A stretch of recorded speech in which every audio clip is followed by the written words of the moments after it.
Hello everyone, welcome back to the channel. So ఇవాళ వీడియోలో మనం డిస్కస్ చేయబోయేది ఏంటంటే ఇన్కమ్ అండ్ క్యాష్ సర్టిఫికేట్ అని చెప్పేసి ఇవి ఎన్ని ఇయర్స్ వ్యాలిడిటీ ఉంటుంది అంటే 2 years 4 years అని చాలా మంది అంటున్నారు. సో టోటల్గా మనకు income certificate and cash certificate అనేది ఎన్ని ఇయర్స్ వ్యాలిడిటీ ఉంటుంది.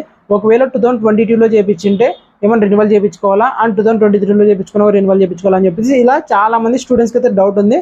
ఇన్ఫాక్ట్ మనకైతే ఏపీ ఎంసెట్ కానీ ఏపీ ఈసెట్ కానీ కౌన్సిలింగ్ ప్రాసెస్ అనేది స్టార్ట్ అవ్వలేదు కదా.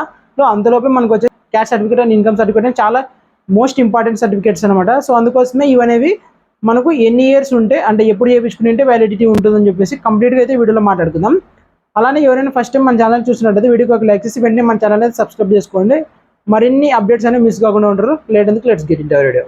సో మనకు caste certificate and income certificate అని చెప్పేసి ఇవి ఎన్ని ఇయర్స్ వ్యాలిడిటీ ఉంటుంది. ఒకవేళ నేను 2022లో చేయించింటే అది ఇప్పుడు 2025 డాక్యుమెంట్ వెరిఫికేషన్ టైంలో ఇది వ్యాలిడా కాదా సో అని చెప్పేసి చాలా మందికి ఉన్న డౌట్ అనమాట. ఇన్కమ్ సర్టిఫికేట్ అయినా క్యాష్ సర్టిఫికేట్ అయినా మనం దీని గురించి క్లియర్గా మాట్లాడుకున్నట్లయితే మనకు గవర్నమెంట్ ఇష్యూ చేసిన సర్టిఫికేట్స్ అనేవి అండ్ ఇన్కమ్ కానీ క్యాష్ కానీ ఇవి వచ్చేసి మనకు టోటల్గా 4 years వ్యాలిడిటీ అయితే ఉంటుంది. సో ఏ డేట్ అయితే మనం అప్లై చేసుకొని ఇన్కమ్ కానీ క్యాష్ కానీ సో ఆ డేట్ నుంచి మనకు 4 years అయితే వ్యాలిడిటీ ఉంటుంది అనమాట. ఫర్ ఎగ్జాంపుల్ ఒకవేళ నువ్వు జనవరి 2022లో చేయించావు అనుకో 2022 నుంచి 2026 జనవరి వరకు అయితే మనకి వ్యాలిడిటీ ఉంటుంది అనమాట.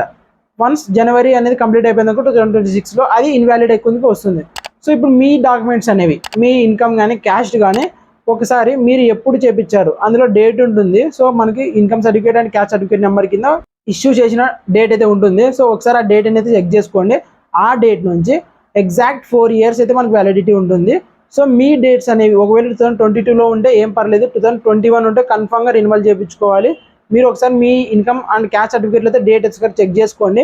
అండ్ ఒకసారి మన ఎగ్జాంపుల్ చూసినట్టయితే ఇప్పుడు మనకు ఈ ఇన్కమ్ సర్టిఫికేట్లు కూడా ఒకసారి కింద చూసుకుంటే మనకు ఇష్యూ చేసిన డేట్ నుంచి 4 years వ్యాలిడిటీ ఉంటుందని చెప్పేసి మనకి ఇక్కడ కూడా మెన్షన్ జరిగింది. సో మనకు 2022లో చేయించింటే రెన్యువల్ చేయించుకోవాల్సిన అవసరం అయితే లేదు. 2023 చేయించినా కూడా ఏమీ అవసరం లేదనమాట. 2024 సో మనకి ఇవన్నీ 4 years బిలోనే వస్తాయి కాబట్టి ఏం అవసరం లేదు.